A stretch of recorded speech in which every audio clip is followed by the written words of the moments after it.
मित्रांनो नमस्कार. बेरोजगारांचा लढा, शिक्षकांचा लढा, थेट धडकणारे आझाद मैदान मुंबई.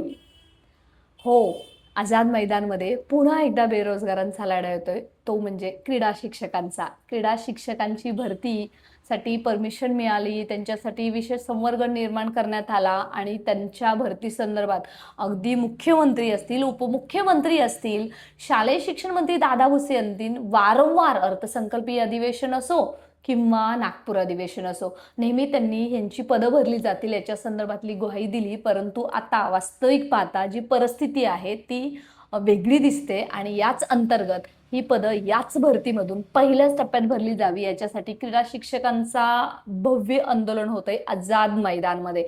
आणि याच्यामधल्या ज्या महत्त्वाच्या मागण्या आहेत ती पवित्र पोर्टलवरती जाहिरातीसाठी टॅब उपलब्ध करून द्यावा. आणि सर्वात महत्त्वाचं, ही जी क्रीडा शिक्षकांची पदं आहेत पण ती 15 मार्च 2024च्या शासन निर्णयानुसार होणारी पदं असतील. सोबत त्याच्यामध्ये तुम्ही पाहताय ना, त्याच्यामध्ये फक्त क्रीडा शिक्षकांची मागणी नाही आहे, बाकी सुद्धा शिक्षकांची त्याच्यामध्ये पदभरतीची मागणी आहेच. सोबतच जो हा 2 तारखेचा जो GR आहे त्याच्यानुसार येणारी ही जी पदं असतील तेवढी पदं पहिल्याच टप्प्यामध्ये भरण्यात यावी यासाठी आझाद मैदानमध्ये क्रीडा शिक्षकांचा एल्गार येतोय. बरं मित्रांनो, आपल्याला जर सदृढ राहायचं असेल, आपले विद्यार्थी जर सदृढ असतील तर आपलं सर्वांगीण विकास व्हायचा असेल तर क्रीडा शिक्षकांना नाकारून चालणार नाहीये. शालेय शिक्षण विभागाने कळून चुकलेलं आहे. त्यामुळे आत्तापर्यंत भरती झालीच नव्हती, त्यांच्या सेवा शर्ती बनत आहेत, पण त्या बनणार कधी याचा हा प्रश्न शालेय शिक्षण विभागाला जाब विचारणं गरजेचं होतं आणि तो विचारला जाणार आहे. तमाम संख्येनं उमेदवार या आंदोलनासाठी येणार आहेत. तुम्हाला काय वाटतं?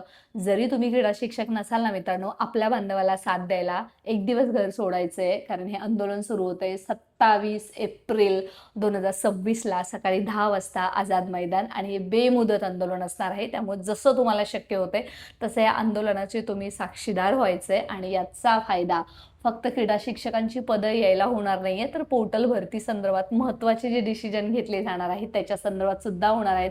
लढण्याचा इतिहास आहे मित्रांनो शिक्षकांचा, आणि ते लढल्याशिवाय काही मिळत नाही. शिक्षक भरतीचा इतिहास आहे. आणि सध्या या इतिहासाच्या माध्यमातून जे भूगोलावरती काम करायचं ना ते क्रीडा शिक्षक करतात आहे. त्याला तुम्ही आम्ही साथ द्या. आणि अर्थातच यांना तुमच्या साथीची फक्त गरज आहे, नाहीतर लढायला आपले हे क्रीडा शिक्षक तयारच आहेत. शिट्टे घेऊन आणि हातात काठी घेऊन तुम्ही भेटणार आहात आझाद मैदानमध्ये. आणि तुम्ही यायचंय, तुमच्या मित्रांना पोचवायचंय आणि या ऐतिहासिक लढाईचे साक्षीदार व्हायचंय, लढायचंय आणि मगच मैदान सोडायचंय. येस, येत आहे ना?